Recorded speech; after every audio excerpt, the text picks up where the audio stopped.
दोस्तों नमस्कार। आज की कहानी मेरी अब तक की सबसे ज़्यादा रूह कँपा देने वाली कहानी है, क्योंकि हमने खून, मर्डर, रेप इनकी तो बहुत सी कहानी आपको सुनाई है, लेकिन आज की इस कहानी में ना ही मर्डर होगा ना रेप, लेकिन फिर भी सैकड़ों लोगों को बुरी तरह निगल लेगा, या आप ये भी कह सकते हैं कि उन्हें मार देगा।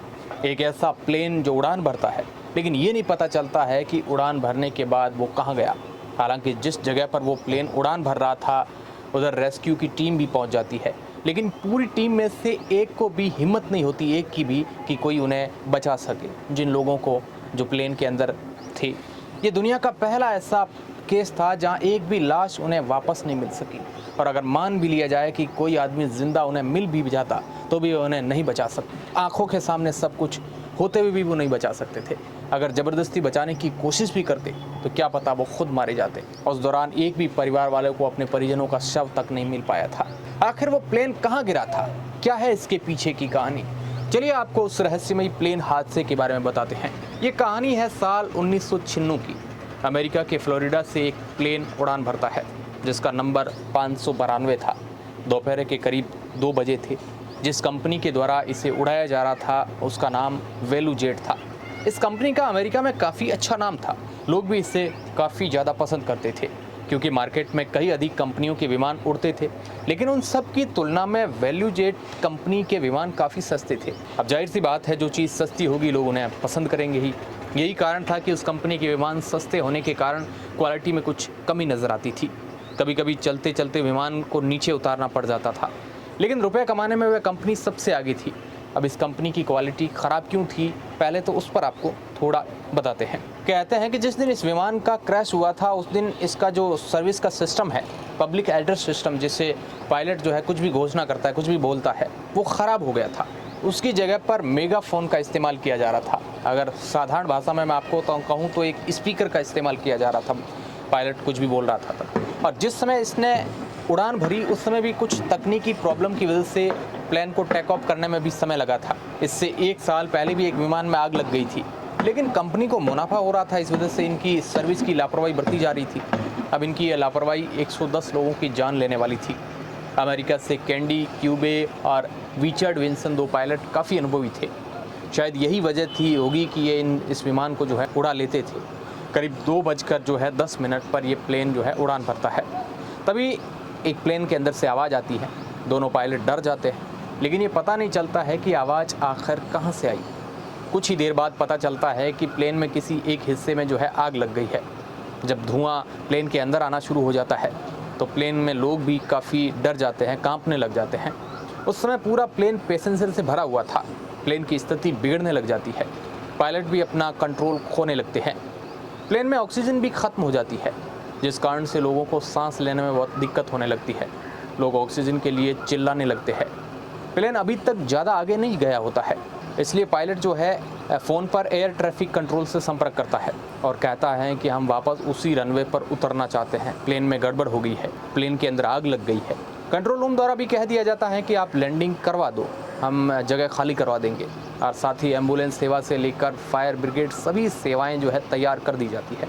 प्लेन भले ही ख़राब हो रहा हो, लेकिन प्लेन सही चल रहा था अभी तक, लेकिन अचानक से वो आग जो है धीरे धीरे बढ़ने लगती है और प्लेन की वायरिंग और बहुत सारी चीज़ें जो है जलने लगती है, जिस वजह से प्लेन का और एयर ट्रैफिक कंट्रोल का कनेक्शन है जो कट जाता है।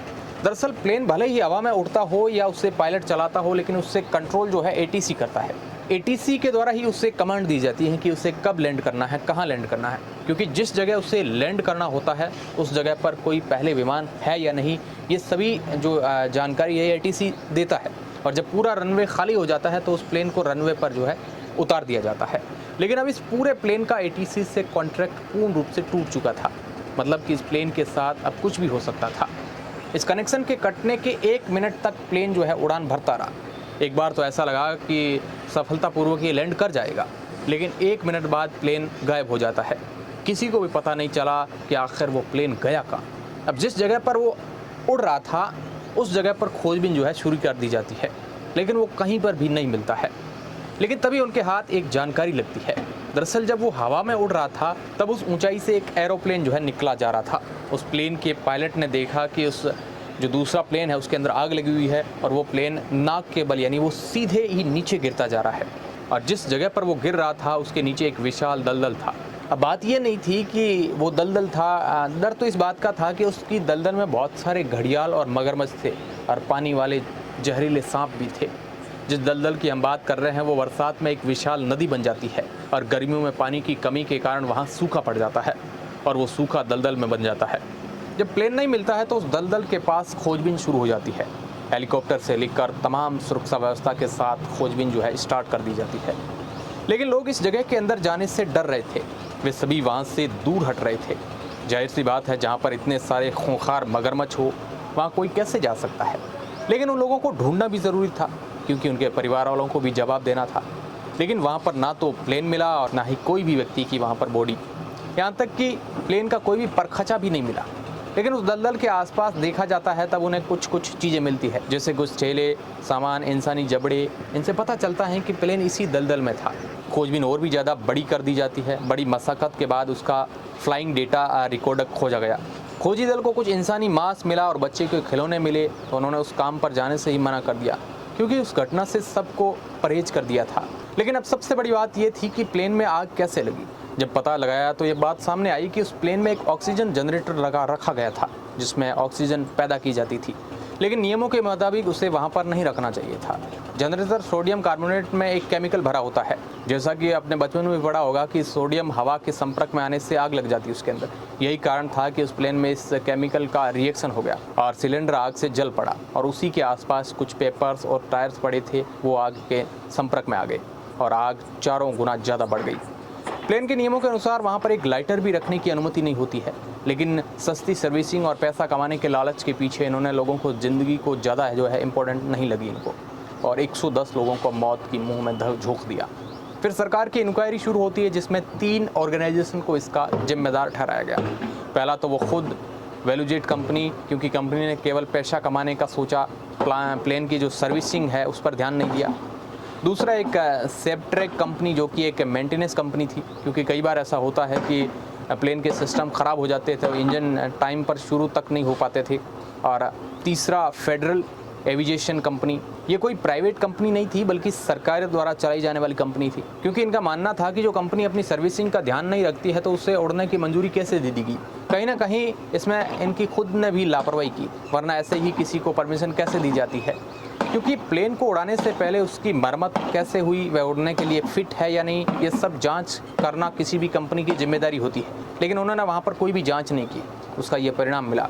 फिर इस घटना के 1 साल बाद यानी 1997 में गुनाहगारों को सज़ा सुना दी गई, जिसमें 3 लोग मेंटेनेंस के थे जिन्हें जेल भेज दिया गया। इसके अलावा वैल्यूजेट कंपनी के ऊपर 100 करोड़ रुपए का जुर्माना लगाया गया।